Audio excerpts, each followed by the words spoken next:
Ashama harka fuudhee jirra jirtu hordoftoota YouTube channel kiyya akkam nagaa jirtani akkasuma hordoftoonni Facebook kiyya har'a tana iciitii bilisiginnaa jalaa bayee akka qabadhe dhufee jira ilmaan Oromoodha iciitii tana irratti xiyyeeffadha irratti hojjedha waan qeerroon keenya biyya keessatti dalagu qabu waan qeerroon yeroo ammaa mootummaa abbaa irree mootummaa nama nyaataa sirna Minilikkiitii sirna Haile Sillaasee deebisuuf deemu kanarratti wanti nu hojjechuu qabnu inni guddaan iciitii eeggachuudha. Sanyii gootaa irra dhalannee iciitii eeguun baay'ee nu barbaachisa.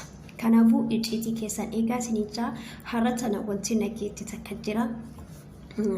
Akkuma isiniin jedhe ani nama iciitii yeroo biyya keessa wanni bilisiginnaa hojjetu dafee na bira ga'uutu jira. Bilisiginnaa maal akka yaaddee maal akka karoorfatte isinitti himuun barbaada. Bilisiginnaan hiriira amma ba'aa jiramu kanarratti Facebook hayyoota Oromoo Facebook haga sadii hordofaa jirti. Tokkoffaa Yaayaa Bashiir hordofaarti, lammaffaan Farhaanii, sadaffaan OMN'dha. Miidiyaa kana sadiin jalatti akka malee galtee jirti. Miidiyaa kana jalatti wanti galtee fi qeerroon biyya keessatti maal akka balleessuu heduu fi maalirra akka xiyyeeffatu heduu bakka qeerroon itti xiyyeeffatu heduu isaan osoo qeerroon hin dhaqin dursa ofii waraana mootummaatiin dursitee dhaqu heddi.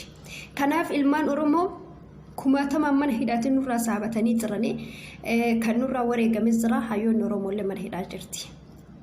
Waan hojjennu keessatti waan goonu keessatti mootummaan kun ni kufa. Inshallah ni kufa. Abiyyiin eessaayyuu hin qabu. Garuu mootummaa kan akka kufu irratti hojjechuudhaaf iciitii keenya eeguun baay'ee barbaachisaadha. Nuti biyya alaa jirra. Omaan miidhamnu garuu ijoollee biyya keessa jirtuuf yaaduun baay'ee barbaachisaadha. Fakkeenya isinii himaa wanta isinii iciitii keessatti eeggachuu qabda waan jiru irratti xiyyeeffate. Tokkoffaa magaalota Oromiyaa keessatti daandiin bakka kana haa cufamu. Messengerii ni qabdanii, WhatsApp ni qabdanii, Telegram ni qabdanii, bilbila aadii ta'e bilbilaati. Waan qeerroon biyya keessatti godhuu qabu, waan qeerroon miidiyaa kana mootummaa kana irratti xiyyeeffatu qabu, irratti hojjetuu qabu gara keessaatiin waliif laadhaa. Amma wanti isaan bira nagee maal isin fakkaata? Tokkoffaa daandii isaan cufan, magaalaa isaan itti xiyyeeffatan, nutis irratti xiyyeeffanne waraana keenya chiggannadha jedhanii bilisiginnaa kanarratti mariirrateetti. Lammaffaa suuqii abbaa barbaadee yoo cufate hin bansiisna ka jedhudha. Sadaffaadha feesbuukii irratti feesbuukii Yaayyaa haa ta'u kan Farhaan haa ta'u kabiraa feesbuuka warra hayyoota biyya alaa jirtu haga gaafa wanti kun galma nu ga'utti hanga isaan adabatanii ofiifatanii hiriira dhiisanitti nutis jala buunee wajjana jedhanii bilisiginnaan warra maallaqaan bitamu warra garaadhaaf jiraatu bittee ilmaan Oromoo jala facaastee jirti. Waraanni isaan bobbaasaa jiranis waraana nafxanyaati. Ni beeytani. Kanaaf dhaamsi qeerroon jettu iciitiin keenya nuuf haa eeggamu. Waan hojjennu sodaata akka hin qabnu wanti nu abduu adeemu hin jiru. Jawaarirraa lubbuun teedha hin haftu. Nuti jawaariif aarsaa barbaachisu kamuu ni kafalla biyya teenya aarsaa barbaachisu kamuu ni kafalla jette qeerroon dhugaadha. Garuu nuti ammoo qeerroon akka nuun jedhee abdii nutti horee nu gammachiisee onnee teenya lafaa nu kaase nuti immootu waan isaan nuuf hojjetan waan isaan nuuf gumaachan iciitii isaanii eeguun barbaachisaadha.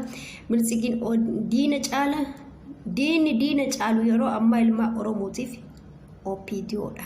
OPDO maqaa jijjiiratte malee isiin tama dursani. Isiin tama dur Minilik gadhaabate sani hardhas jechuudha. Abboonni illee duutu ilmaan isaaniitu kaayyoo isaanii san dhaale. Kanaaf ilmaan teenya sabboontota ficcisiisuudhaaf irratti xiyyeeffatte. Kanaafuu hayyoonni teenya waan irra jirtan kana hedduu nu gammachiistanii hedduu nu boonsitanii jirtanii qeerroon teenya maal akka hojjetuu qabdu maal akka mootummaa kana mogolee isaa jalaa fuudhuun itti qabdu gama keessaatiin iciitiin keessanaa ta'u magaalaa isin maqaa yaamtan guddina Oromiyaa keessatti kutaa Oromiyaa keessatti magaalota isin maqaa yaamtan mootummaa waraana ergaa jira. Kuni qeerroo teedarra dhiibbaa miidhaa keessas dhiibbaa guddaa qabas. Kanaafuu iciitii eegaa isiniin jedha barri bara bilisummaatii gadaa tokkummaatii nagaranaaf tura waan dhage ammallee isinin biraan ga'a. Nagaarra tura. Qeerroo biyyaa jabaadha.